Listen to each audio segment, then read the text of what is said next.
So hey guys, this is your host and दोस्त anchor GS Rajput. और आज हम हैं महात्मा गांधी अस्पताल में।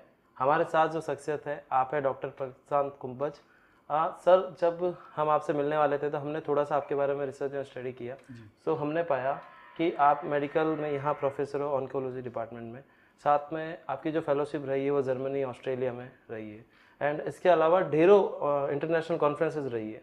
सो सर, सबसे पहले तो आपका बहुत बहुत धन्यवाद कि आपने हमको वक्त दिया। तो सर, मैं जानना चाहूँगा आपसे कि what is the kidney cancer, exactly क्या होता है? देखिए, बेसिकली किडनी का जो कैंसर है वो एक ट्यूमर है जो किडनी से निकलता है। और ये कई तरह का होता है। जी। जैसे मुख्यतः हम देखते हैं रीनल सेल कार्सिनोमा जिसे बोलते हैं। करीब करीब ये किडनी कैंसर के अंदर 80 से 85% जो किडनी के कैंसर होते हैं उसके अंदर ये रीनल सेल कार्सिनोमा होता है। कुछ केसेज 8 से 10% जो केसेज होते हैं वो ट्रांजिशनल सेल कार्सिनोमा होते हैं। बाकी कुछ 5 से 6% कुछ रेयर केसेस होते हैं, वो बहुत ही कम लोगों के अंदर दिखाई देते हैं। कह लीजिए कि बच्चों के अंदर अगर हम किडनी कैंसर की बात करें तो नेफ्रोब्लास्टोमा होता है और कुछ रेयर ट्यूमर्स होते हैं। तो ये सारे किडनी कैंसर्स होते हैं। सर, जैसे कि आपने टाइप ऑफ कैंसर बताया कि जी। किस किस तरह के होते हैं, तो मैं जानना चाह रहा हूँ कि एक आम जीवन में कैसे पता चलता है लोगों को कि उनको किडनी कैंसर हुआ है, यानी कि क्या क्या सिम्टम्स जी रहते हैं जी। इसके? तो अगर हम किडनी कैंसर की बात करें तो सामान्यतः जो लक्षण किसी एक आम आदमी के अंदर नज़र आ सकते हैं वो या तो किडनी वाली जगह पे दर्द होना, उसके अलावा पेशाब के अंदर खून आना और किडनी वाली जगह पे कोई किसी गांठ का महसूस होना, मुख्यतः ये लक्षण होते हैं। उसके अलावा कुछ लक्षण ऐसे होते हैं जो किडनी कैंसर के फैलने के बाद मानिए कि अगर लीवर के अंदर फैल गया तो लीवर की दिक्कत चालू हो जाएगी। थोड़ा सा स्टेज जब बढ़ती है। हाँ, स्टेज बढ़ जाती है। फेफड़ों के अंदर आ गया तो सांस में दिक्कत आ रही है। या किडनी कैंसर की वजह से बहुत ज़्यादा अगर यूरिन के अंदर ब्लड आ रहा है तो उसकी वजह से खून की कमी होने लगती है। और अगर किडनी कैंसर फैल के कहीं हमारी हड्डियों के अंदर या कहीं और चला गया तो उसकी वजह से दर्द होने लगता है। तो काफ़ी ऐसे सारे लक्षण हैं जिनसे हमें एक आइडिया लग सकता है कि हो सकता है कोई कैंसर हुआ है। भूख में कमी आ जाना, वजन का गिरना, ये सारे कुछ सामान्य लक्षण, या बार बार बुखार का आना, ये सारे कुछ लक्षण हैं जिनकी वजह से हम एक ये अंदाज़ा लगा सकते हैं कि कुछ ना कुछ शरीर के अंदर गड़बड़ चल रही है।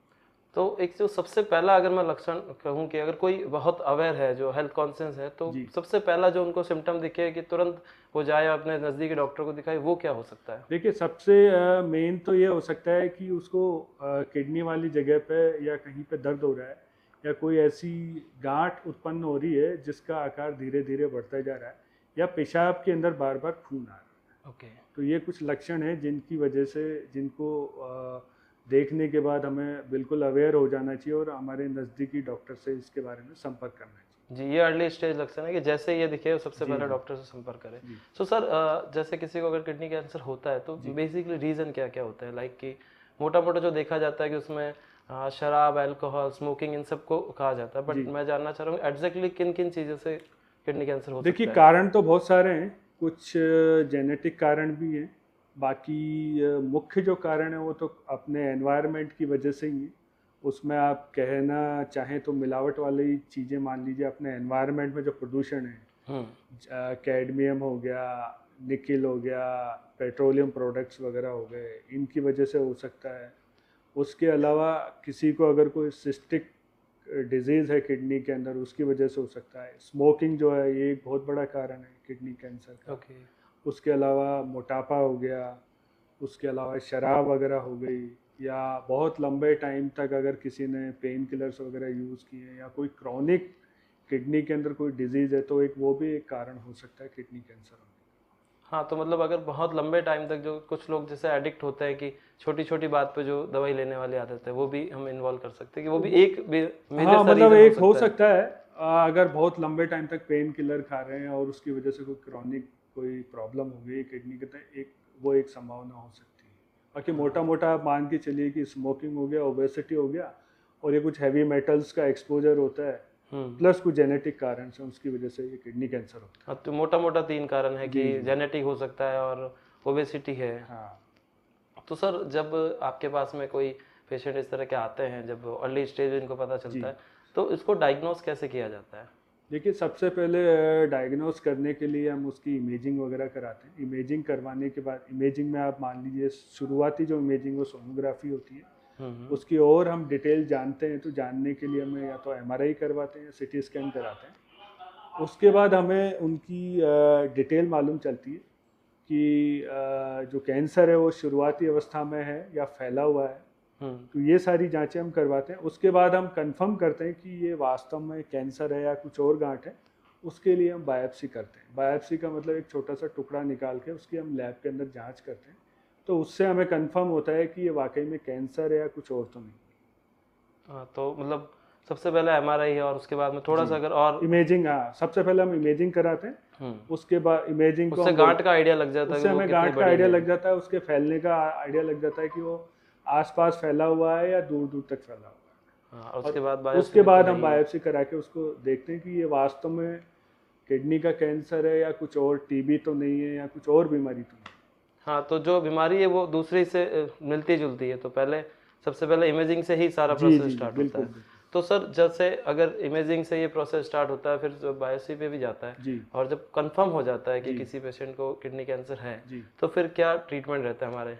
देखिए, अगर किडनी कैंसर है और उसका आगे हमें ट्रीटमेंट करना है, तो जो ट्रीटमेंट है वो डिपेंड करता है कि उस कैंसर की स्टेज क्या है।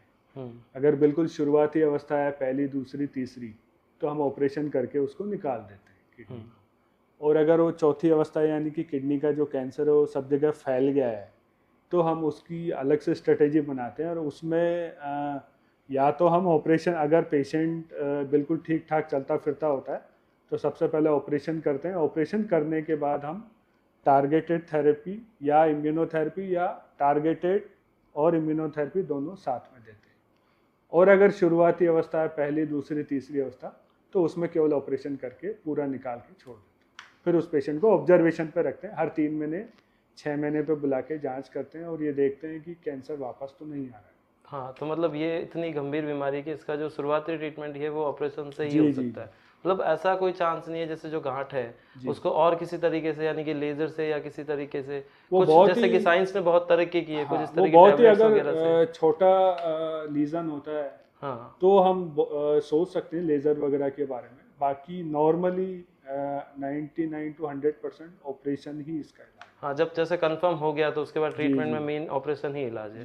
सक्सेसफुल जो है वो ऑपरेशन के ही चांसेस है। सो जैसे सर हमने आपसे जाना कि किडनी कैंसर क्या होता है, उसके टाइप और ट्रीटमेंट तक भी हम पहुंचे, बट हम तो यही चाहेंगे और आप भी आई थिंक यही चाहेंगे कि किसी को भी क्यों ही हो, क्योंकि जब कहते हैं कि सारी चीज़ें अगर पहले से ही ध्यान रखी जाए, तो वही मैं जानना चाह रहा हूँ किडनी कैंसर को कम करने के लिए, या ये हो ही नहीं तो उस पर क्या क्या ध्यान दिया जाना चाहिए? देखिए, किडनी कैंसर को कम करने के लिए हमें कुछ चीज़ों का ध्यान रखना होगा। उसमें सबसे इम्पोर्टेंट और सबसे ज़रूरी जो चीज़ है वो है हमारी अवेयरनेस।